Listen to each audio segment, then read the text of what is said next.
আসসালামু আলাইকুম। আজকে আমি বিরিয়ানি রান্না করব।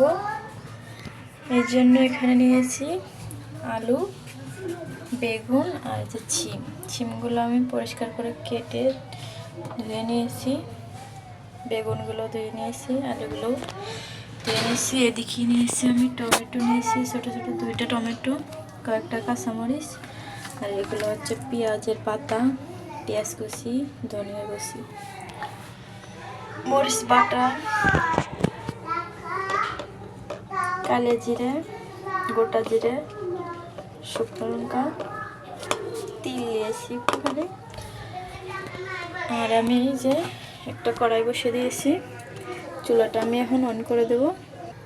এই রান্নাতে কিন্তু আমি আদা রসুন বাটা দেব না, সিম্পলভাবে রান্না করব। আর রান্নাটা কিন্তু অনেক মজার হয়।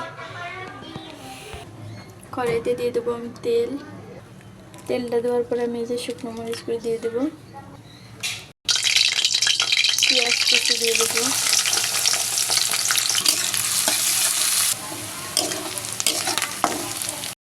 পেঁয়াজের যখন কাঁচা ভাবটা চলে যাবে এই পর্যায়ে দিয়ে দেবো এই যে গোটা জিরে আর কালো জিরে। এগুলো দেওয়ার পরে আমি আরেকটু ভেজে নেব। আর একটু ভাজার পরে যখন পেঁয়াজটা আমার লালচে ভাব ধরেছে এই পর্যায়ে দিয়ে দেবো এই যে তিলটা দিলে কিন্তু অনেক মজা হয়। আমি আসলে আমি কিন্তু এটা ভাজি করতেছি সালিম বড়ের কারণে, এটা আগের মানুষ বলতো তাই আমি বললাম। তো এখন এটা আমার ভাজা হয়ে গেছে প্রায় পেঁয়াজ রসুনটা। এর ভেতরে যে তিলটা আমি দিয়েছি এটাও একটু ভাজা হয়ে গেছে। এতে যাই আমি দিয়ে দেবো এখানে এই যে আগে থেকে কেটে রাখা আমার সবজিগুলো।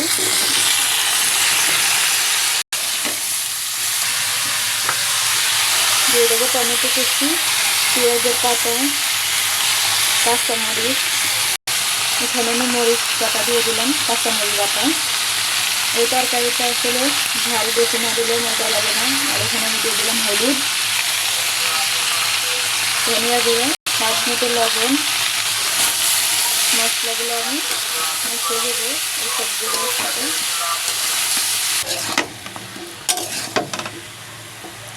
সব কিছু উপকরণ আমার মেশানো হয়ে গেছে। এখন আমি এটা ঢেকে রান্না করে নেব।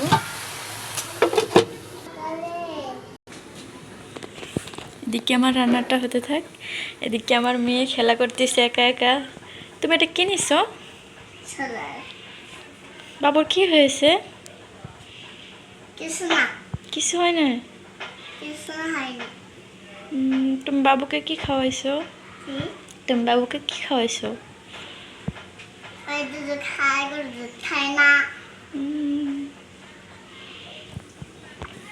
তানহা, তুমি বড় হয় কি হবে? তুমি বড় হয় কি হবা? কি হবা? ডক্টর হবে?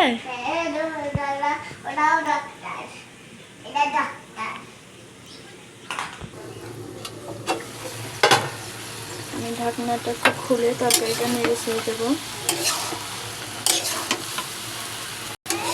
এই তরকারিটা কিন্তু আমি 1 ফোঁটা পানিও দেয়নি, এভাবে আস্তে আস্তে করে রান্না করে নিতে হবে। রান্নাটা যখন আমার অর্ধেক হবে তখন এটাই যে আমি একটু পানি দিয়ে দেবো।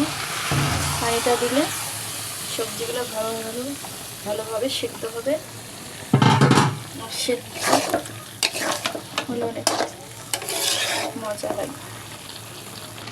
এই পর্যায়ে দিয়ে দেবো আমি ধনিয়া পাতা কুচি, দিয়ে ঢেকে রান্না করে নেবো আমি আরও 5-6 মিনিটের মতন। কিছুক্ষণ পর পরে তরকারিটা নেড়ে যেতে হবে, না দিলে নিচে লেগে যাবে। নিচে যদি লেগে যায় এত কষ্ট করে রান্নাটা কিন্তু বৃথায় চলে যাবে। নিচে নেড়ে গেলে তরকারিটা ভালো লাগবে না। এই জন্য কিছুক্ষণ পর পরে নেড়ে ছেড়ে দিতে হবে। আমি কিন্তু এর ভেতরে অনেক কয়েকবার ঢাকনাটা খুলে নেড়ে ছেড়ে দিয়েছি, আবারও ঢাকনাটা ঢেকে দিচ্ছি। আজকের এই রান্নাটি কিন্তু আমার হয়ে গেছে। এখন চুলাটা আমি অফ করে দেব। তেলটা দেওয়ার কারণে অনেক সুন্দর একটা গ্রান আসতেছে, আর এভাবে রান্না করলে কিন্তু অনেক মজা লাগে। তো আজকের এই রেসিপিটা কেমন লাগলো? ভালো লাগলে অবশ্যই লাইক, কমেন্টস, শেয়ার করবেন, আমার চ্যানেলটি সাবস্ক্রাইব করবেন। আল্লাহ হাফেজ।